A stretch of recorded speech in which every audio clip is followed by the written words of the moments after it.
بالله من الشيطان الرجيم بسم الله الرحمن الرحيم وإذ قال بعضهم لبعض ذلك لمن خشي الله وقال رسول الله صلى الله عليه وسلم أصحابي كالنجوم فبأيهم اقتديتم اهتديتم صدق الله مولانا العظيم وصدق رسوله النبي الكريم ونحن على ذلك من الشاهدين والشاكرين والحمد لله رب العالمين.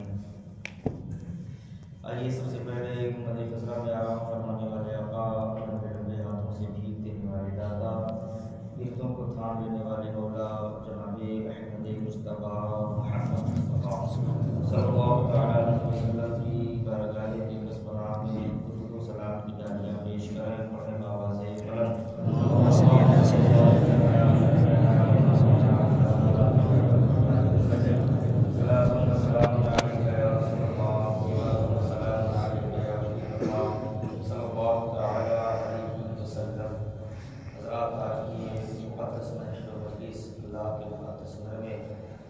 خلیفہ اول سیدنا ابوبکر صدیق رضی اللہ تعالیٰ عنہ کی شان منعقد ہے، جس میں مراد شامل شریف ہے۔ اللہ تبارک و تعالیٰ ہمارا آنا شامل شریف ہونا، نماز عشاء ادا کرنا اپنی بارگاہ میں قبول فرمائے، اور اللہ تبارک و تعالیٰ حضور سیدنا ابوبکر صدیق رضی اللہ تعالیٰ عنہ کا فیضان ہم سب کے سروں پر جاری و ساری فرمائے۔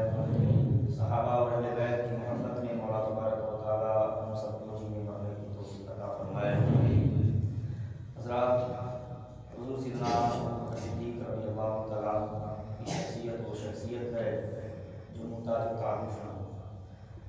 ساری دنیا جانتی ہے کہ حضرت ابوبکر صدیق رضی اللہ تعالیٰ عنہ نے کس طریقے سے قربانیاں پیش کی دین کے لیے، اور آقا کریم صلی اللہ تعالیٰ علیہ وسلم کے ہمیشہ ساتھ میں رہتے تھے، تن من دھن کی قربانی پیش کی، اپنا سب کچھ قربان کر دیا، پوری زندگی نبی اور نبی کی اہل بیت کی غلامی میں گزار دی۔ حضور سیدنا ابوبکر صدیق رضی اللہ تعالیٰ عنہ کلمہ پڑھنے سے پہلے یا بیت مقام کا ایک شان تھا، اور آپ مکے میں معتبر شخصیت میں شمار ہوتے تھے۔ جب بھی کسی قبیلوں میں جھگڑے ہو جاتے نا تو حضرت ابوبکر صدیق رضی اللہ تعالیٰ عنہ سمادھان کے لیے بلائے جاتے تھے۔ آپ کا ایک مقام تھا، بہت بڑے تاجر تھے آپ، اللہ نے بشمار دولت دی تھی آپ کو، حضور کے بڑے بڑے باغیچے تھے آپ کے پاس۔ آپ ملک شام تجارت کے لیے جایا کرتے تھے، ملک شام کا سفر کیا کرتے تھے تجارت کے لیے۔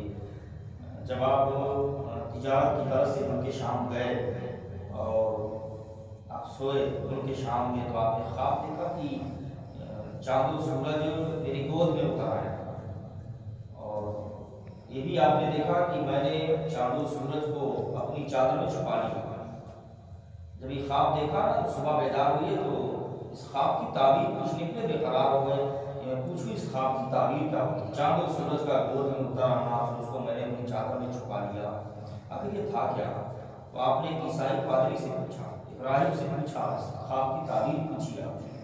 تو جیسے اس عیسائی پادری نے یہ خواب سنا تو سب سے پہلے پوچھا کہ کہاں کے رہنے والے ہو آپ؟ ارشاد فرمایا مکہ کا رہنے والے۔ نام کیا ہے؟ ابوبکر۔ کام کیا کرتے ہیں؟ تجارت۔ تو اس نے کہا کہ مبارک ہو آپ کو مبارک ہو۔ اب کس بات کی مبارکبادی؟ تو اس نے جواب دیا کہ اس بات کی مبارکبادی کہ خاندان بنو ہاشم میں مکے میں نبی آخر الزماں کی آمد ہو چکی ہے، اور اس نبی کے آپ وزیر اعلیٰ بنے۔ اس نبی نے اعلان نبوت فرما دیا کہ میں اللہ کا سچا نبی و رسول ہوں، اور تم اس نبی کے وزیر اعلیٰ اور خلیفہ اول میں سے۔ میں نے اپنی کتابوں میں ایسا پڑھا۔ تو حضرت ابوبکر صدیق رضی اللہ تعالیٰ عنہ اپنا سامان انہیں بیچا، اور بیچ کر کے مکہ آئے، اور مکے کی حالت معلوم تھی۔ لوگوں نے بتایا کہ محمد بن عبداللہ رضی اللہ تعالیٰ عنہ انہوں نے نبوت کا اعلان فرما دیا۔ وہ کہتے ہیں کہ میں اللہ کا سچا نبی و رسول ہوں، خدا ایک ہے۔ تو آپ بھاگتے ہوئے نبی کی بارگاہ میں گئے، حضور کی بارگاہ میں گئے، آقا تشریف فرما تھے۔ حضرت ابوبکر صدیق رضی اللہ تعالیٰ عنہ نبی کی بارگاہ میں پہنچے، ہمیں آمنا سامنا ہوا۔ نے فرمایا میرے یار دیری مت کر، جلدی آ کلمہ پڑھ کے اسلام میں داخل ہو جا، دیری مت کر۔ تو حضور کی بارگاہ میں بھاگتے ہوئے پہنچے نا، اور جب قریب ہوئے تو کہے عرض کی یا رسول اللہ صلی اللہ علیہ وسلم کیا میں کوئی معجزہ دیکھ سکتا ہوں؟ بھئی نبی معجزے والا ہوتا ہے، صاحب معجزہ ہوتا ہے، تو کوئی میں معجزہ دیکھ سکتا ہوں؟ تو آقا کریم صلی اللہ علیہ وسلم نے ارشاد فرمایا، بیت کا نبی نے فرمایا میرے یار جو ان کے شام میں تم نے خواب دیکھا تھا، اس خواب کی تعبیر عیسائی پادری سے پوچھی تھی نا، وہ میرا ہی معجزہ ہے، وہ میرا ہی معجزہ ہے۔ جیسے یہ سنا نا کہ میں نے خواب ان کے شام میں دیکھا، عیسائی پادری سے میں نے خواب کی تعبیر پوچھی، میں جانتا ہوں، لیکن اس بات کو تو یہ بتا ہے، سمجھ گئے کہ حقیقت میں اللہ کے سچے نبی و رسول ہے۔ آپ نے فوراً نبی کے قدموں میں گر کر کے کلمہ پڑھ لیا۔ بالغ اور آزاد مردوں میں سب سے پہلے حضرت ابوبکر صدیق رضی اللہ تعالیٰ عنہ نے کلمہ پڑھا ہے۔ بالغ اور آزاد مردوں میں، بچوں میں حضرت علی شریف قرار رضی اللہ تعالیٰ، عورتوں میں ام المؤمنین خدیجہ قرار رضی اللہ تعالیٰ، اور غلاموں میں حضرت زید بن حارثہ رضی اللہ تعالیٰ سب سے پہلے۔ اچھا حضرت علی شریف قرار نے جب کلمہ پڑھا تو عمر چھوٹی تھی، بچوں میں شمار ہوتے تھے آپ۔ ام المؤمنین خدیجہ قرار رضی اللہ تعالیٰ نے کلمہ پڑھا لیکن وہ عورت تھی۔ حضرت زید بن حارثہ نے کلمہ پڑھا تو وہ غلام تھے۔ حضرت ابوبکر صدیق رضی اللہ تعالیٰ عنہ بالغ بھی تھے، آزاد بھی تھے، وہ شہباز کے ساتھ معلوم ہے کہ اگر میں نے کلمہ پڑھا تو میری پوزیشن کیا ہوگا، میں کہاں سے کہاں پھینک دیا جاؤں گا، سارا کار بازار ٹھپ پڑ جائے گا، میں بہت بڑا تاجر، بڑا نقصان ہوگا۔ آج اگر ہمارا 5,000 کا نقصان بننے لگے نا، 500 کا نقصان، کہ 500 کا بھی نقصان ہو جائے گا تو پیچھے ہٹ جائے گا، یہ سودا میں نہیں کرنا جس سے ہمیں نقصان لگے، لیکن سارا کار بازار ختم ہونے والا ہے، یہاں تک کہ مکے میں رہنا دشوار ہو جائے گا، مکے کی کسی گلی سے بھی گزر نہیں سکتے اگر میں نے کلمہ پڑھا۔ سب کچھ معلوم ہونے کے باوجود مکے کی پوزیشن دیکھ رہے ہیں، پورا مکہ علی کا دشمن بنا ہوا ہے، سب تلواریں لے کر علی کو بھیج رہے ہیں مارنے کے لیے۔ ایسی حالت میں اگر میں نے کلمہ پڑھا تو میرا کیا ہوگا معلوم ہے آپ کو، سب کچھ جان بوجھ کر کے آپ نے کلمہ پڑھا، یہ جان رہے یا چلی جائے میں نبی کا غلام بن کے زندگی گزاروں۔ اور آپ لکھتے ہیں کہ اسی لیے حضرت ابوبکر صدیق رضی اللہ تعالیٰ عنہ کا مقام نوعی انسانی میں انبیاء اور رسول کے بعد سب سے بڑا ہے۔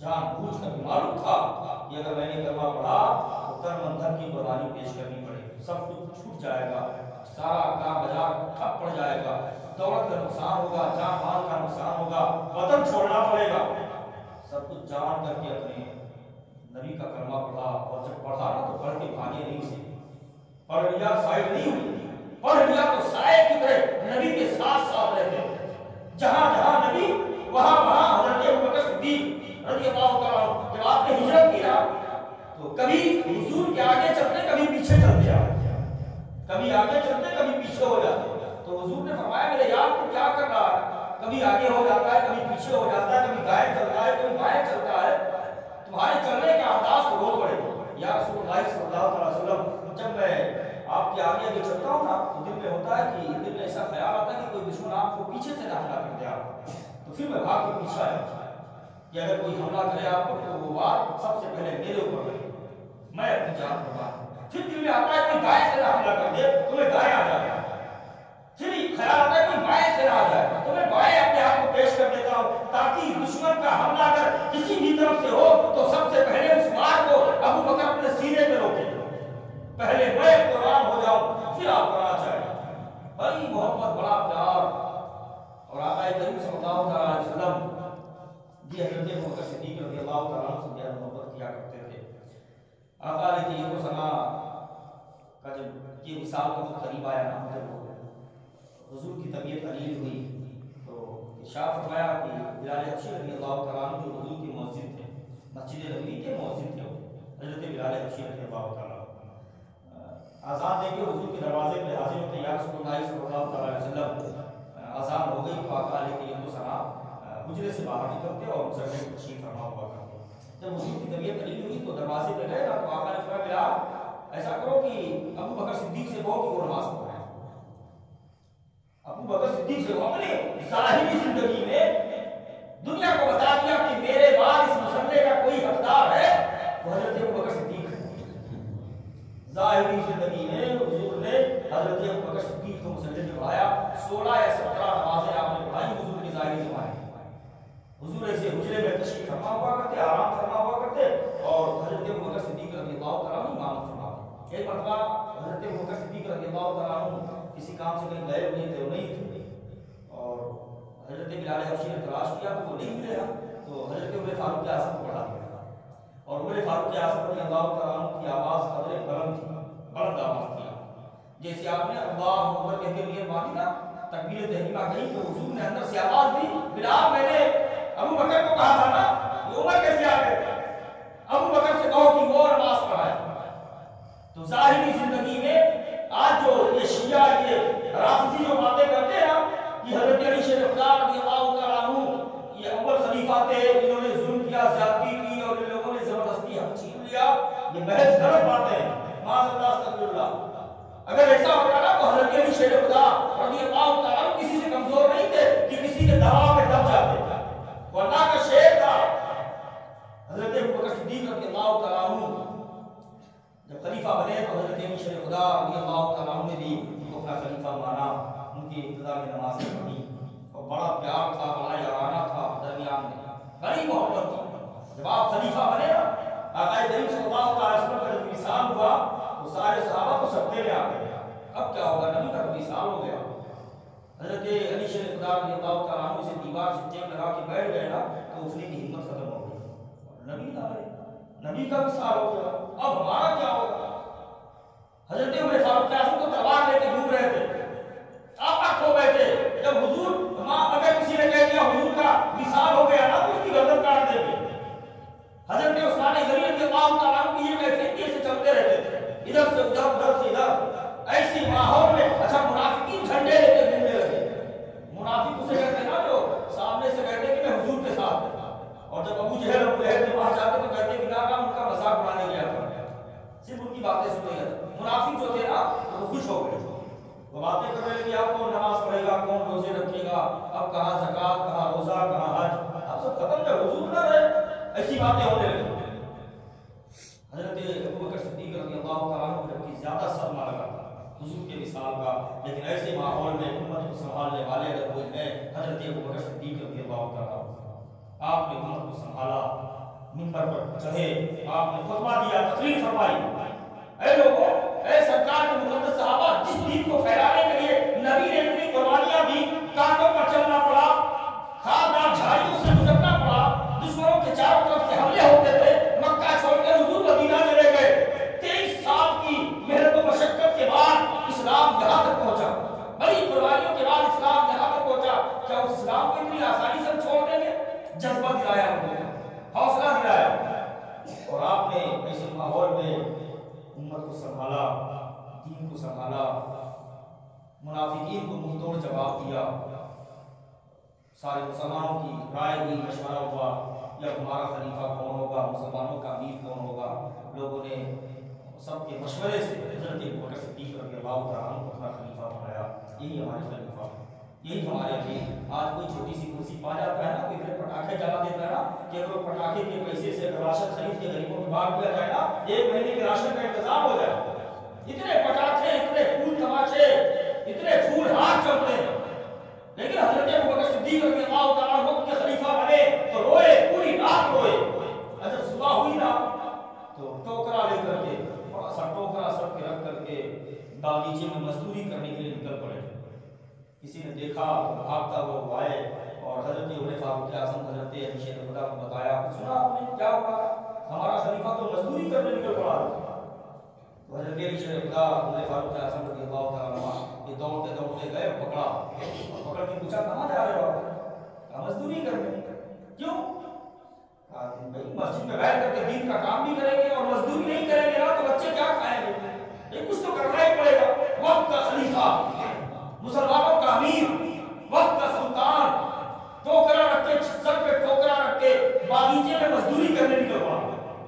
پکڑ کے کہا کہ نا آپ ایسا نہ کرو, آپ ہمارے امیر ہیں, آپ ہمارے خلیفہ ہیں. حضرت علی شیر خدا نے بازو پکڑا, پکڑ کے لائے اور مسجد نبوی میں بچھایا, اور کہا کہ آپ یہیں بیٹھ کر کے دین کا کام کرواؤ, اور ہم میٹنگ کرتے ہیں, مشورہ کرتے ہیں, بیت المال سے آپ کی تنخواہ متعین کروائیں. بیت المال سے آپ کو تنخواہ ملے گی. پھر مشورہ ہوا بیت المال سے ان کی تنخواہ متعین کی جائے. تو پوچھا گیا کہ آپ کی تنخواہ کیا ہونی چاہیے. سامنے سے پوچھا کہ کتنی تنخواہ ہونی چاہیے. تو تقریباً کتابوں میں آتا ہے 2000 درہم. آپ کا وظیفہ بتائیے. مہینے ہر مہینے آپ کو یہ وظیفہ ملے گا. تو کسی نے اسے ہنستے ہنستے پوچھ لیا, امیر المومنین سے پوچھ لیا کہ حضور اتنے میں آپ کا گھر کا خرچہ چل جائے گا. پوچھ لیا تو ارشاد فرمایا کہ اگر میرا خرچہ نہیں چلے گا اتنے میں, بھائی مزدور کی مزدوری اتنی ہوتی ہے, اور اگر اس اتنی مزدوری سے میرے گھر کا خرچہ نہیں چلے گا تو میں اپنی نہیں مزدوروں کی مزدوری بڑھوا دوں گا. یہ نہیں فرمایا کہ اپنی تنخواہ بڑھوا لیں گے نا, مزدوروں کی مزدوری بڑھوا دیں گے. اگر مزدوروں کا خرچ چلے گا تو میرا بھی چلے گا. اگر اتنے میں بس نہیں ہوگا, میرے گھر کا خرچہ پورا نہیں ہوگا, تو مزدوروں کی مزدوری میں اضافہ کروا دیں گے. قوم کی خدمت کی بڑی قربانیاں دی, تن من دھن کی قربانی پیش کر کے. لیکن نبی کے وصال کا صدمہ پڑا تھا. تقریباً 2 سال کچھ مہینے آپ نے امور خلافت کو انجام دیا. حضور کے غم میں جب سے حضور کا وصال ہوا نا, تو آپ دن بدن ٹوٹنے لگے, آپ کا جسم کمزور ہونے لگا, آپ صدمے میں رہنے لگے. کتابوں میں آتا ہے جب آپ بیمار ہوئے نا, بستر پر لیٹے, تو حضرت عمر فاروق اعظم رضی اللہ تعالیٰ عنہ نے دیکھا نہیں ایک حالت کہ آپ دن بدن کمزور ہوتے جا رہے ہیں. تو گئے ایک حکیم کو پکڑ کے لائے, کہا دیکھو ہمارے امیر کو ہو کیا گیا, دن بدن یہ دبلے ہوتے جا رہے ہیں, کمزور ہوتے جا رہے ہیں. وہ حکیم آیا, غریب آیا, اس نے اس کو پکڑا, پکڑ کے کیا کہا کہ ان کو کوئی بیماری نہیں ہے, ان کو کوئی بیماری کوئی پریشانی نہیں ہے, بس ایک چیز ہے, ان کا یار ان سے بچھڑ گیا, جس سے یہ محبت کرتے تھے, جس سے یہ پیار کرتے تھے, ان کا وہ یار, ان کا وہ حبیب ان سے بچھڑ گیا. بس ایک ہی علاج ہے, ان کو ان کے حبیب سے ملا دو, ساری پریشانی دور ہو جائے. تو عمر فاروق اعظم رضی اللہ تعالیٰ عنہ نے پوچھا کہ میرے یار یہ بتاؤ کہ یہ کس کا غم آپ کو کھایا جا رہا ہے. کہا عمر قسم کھا کے بتاؤ کہ آپ کو نہیں معلوم کہ مجھے کس کا غم, کس کا صدمہ ہے, آپ کو نہیں معلوم. تو عمر فاروق اعظم بھی رو پڑے, روئے روئے. حضرت ابوبکر صدیق بھی روئے, عمر فاروق اعظم بھی روئے, اور سمجھ گئے کہ حضور کے وصال کے بعد سے ان کی یہ حالت ہے. بڑا صدمہ لگا. ایک مرتبہ تو آپ اسے بیٹھے تھے, مسجد نبی میں مجمع لگا تھا, اچانک مجمع سے اٹھے اور چلنا شروع کر دیا. چلتے چلتے کہاں چلے, ملک شام کی طرف جو راستہ جاتا تھا, مدینے سے ملک شام کا جو راستہ تھا اس راستے پہ چلنے لگے. چلتے رہے, صحابہ اٹھے, پیچھا کیا, ہمارا امیر کہاں جا رہا, اچانک اٹھ کے چلنا شروع کر دیا, یہ جا کہاں رہے. لوگوں نے پیچھا کیا تو کیا دیکھا, بہت دور نکل گئے. لوگوں نے سامنے سے روک کے پوچھا, حضور آپ کہاں جا رہے ہیں, کہاں کا ارادہ ہے, یہ راستہ تو ملک شام جاتا ہے. تب روئے, کھڑے ہو کے بہت روئے, داڑھی بھیگ گئی روتے روتے. لوگوں سے کہا کہ اے لوگوں تمہیں نہیں معلوم, ایک مرتبہ حضور ہمارے درمیان سے اٹھ کے چلے گئے, اچانک حضور اٹھے چلے گئے, اور 7 دنوں تک حضور کا پتہ نہ چلا کہ حضور کہاں. ہم نے بہت تلاش کیا حضور کو, اچانک ہم نے دیکھا کہ حضور اسی راستے سے آ رہے تھے. ہم نے دیکھا حضور اسی راستے سے چلتے ہوئے آ رہے تھے, تو آج میں نکل پڑا ہوں اس لیے تاکہ ہو سکتا ہے حضور آج بھی آ جائے اس راستے سے. اتنا پیار حضور سے. بڑی قربانیاں دی دین کے لیے. آپ کا وصال اسی مقدس مہینے کی 22 تاریخ کو, جب آپ کے وصال کا وقت قریب آیا تو آپ نے حضرت شیخ خدا کو بلایا, وصیت کی کہ آپ مجھے غسل دے. آپ نے حضور کو غسل دیا ہے, آپ نے اپنے ہاتھوں سے حضور کو غسل دیا ہے, انہی ہاتھوں سے مجھے بھی غسل دینا, کفن پہنانا اور جنازہ تیار کر کے حضور کے دروازے کے سامنے رکھ دینا. حضور کے دروازے کے سامنے جنازہ رکھ دینا اور سلام عرض کرنا میری طرف سے, اور کہنا کہ حضور آپ کا یار غار آیا, اگر اجازت ہو تو آپ کے یار غار کو آپ کے قدموں میں دفن کر دیں. اگر خود بخود دروازہ کھل جائے, خود سے دروازہ کھل جائے تو مجھے حضور کے قدموں میں دفن کرنا, امت خضرا کی چھاؤں میں, اور اگر دروازہ نہ کھلے تو مجھے جنت البقیع میں دفن کرنا. اپنی وصیت کی تھی. جنازہ تیار ہوا, حضور کے دروازے کے سامنے لا کر رکھا گیا. صحابہ نے کی یا رسول اللہ صلی اللہ علیہ وسلم, آپ کے یار غار حضرت ابوبکر صدیق رضی اللہ تعالیٰ عنہ آپ کے پہلو میں دفن ہونا چاہتے ہیں. حضور اگر اجازت ہو تو آپ کے یار کو آپ کے پہلو میں, آپ کے قدموں میں دفن کر دیں. جیسے ہی صحابہ نے یہ جملے کہے نا تو اندر سے آواز آئی, حبیب کو حبیب سے ملا دو.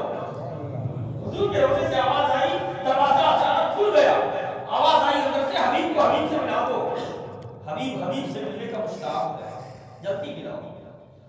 تو حضور کے قدموں میں آج بھی آپ کا مزار انور جو بھی جاتے ہیں چاہے حج میں یا عمرے میں، انہوں نے دیکھا ہوگا کہ جس گنبد خضرا کی چھاؤں میں آقا علیہ الصلوۃ والسلام فکر ہے، اسی گنبد خضرا کی چھاؤں میں حضور کے قدموں میں نبی کے دو یار حضرت ابوبکر صدیق اور حضرت عمر فاروق اعظم کا بھی مزار انور ہے۔ دنیا آدمی آتی ہے زیارت کر کے آتی ہے، بڑی قربانیاں دی صحابہ نے، بڑی قربانیاں دی۔ وقت کے خلیفہ ہونے کے باوجود اپنے آپ کو قوم کے سامنے پیش کیا اور دنیا کو بتایا کہ جو وقت کا حاکم ہوتا ہے نا وہ وقت کا غلام ہوتا ہے، قوم کا خادم ہوتا ہے۔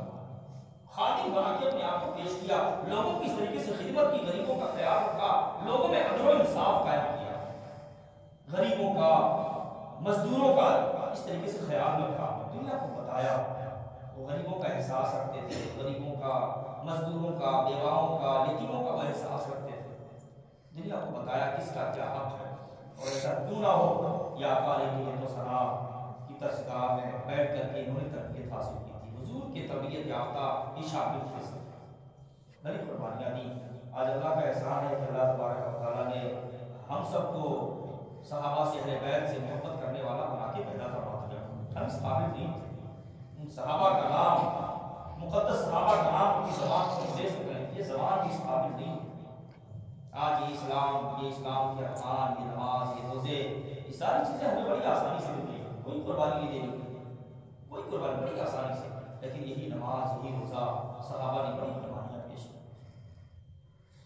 مار کھائے، گھر سے بے گھر کر دیے گئے، وطن چھوڑنا پڑا، بڑی قربانی اسی کرنے کے لیے کتنے مار کھائے۔ حضرت ابوبکر صدیق رضی اللہ تعالیٰ نے جب حرم کعبہ میں زور سے دین کا اعلان فرمایا تو کفار مکہ نے گھیر کے بہت مارا، اتنا مارا کہ آپ کا چہرہ پہچان میں نہیں آتا تھا، اور جب ہوش آیا تو سب سے پہلے لوگوں سے پوچھا حضور کیسے، حضور کیسے، اتنی موت، بڑی قربانیاں دی۔ مولا کی بارگاہ میں دعا ہے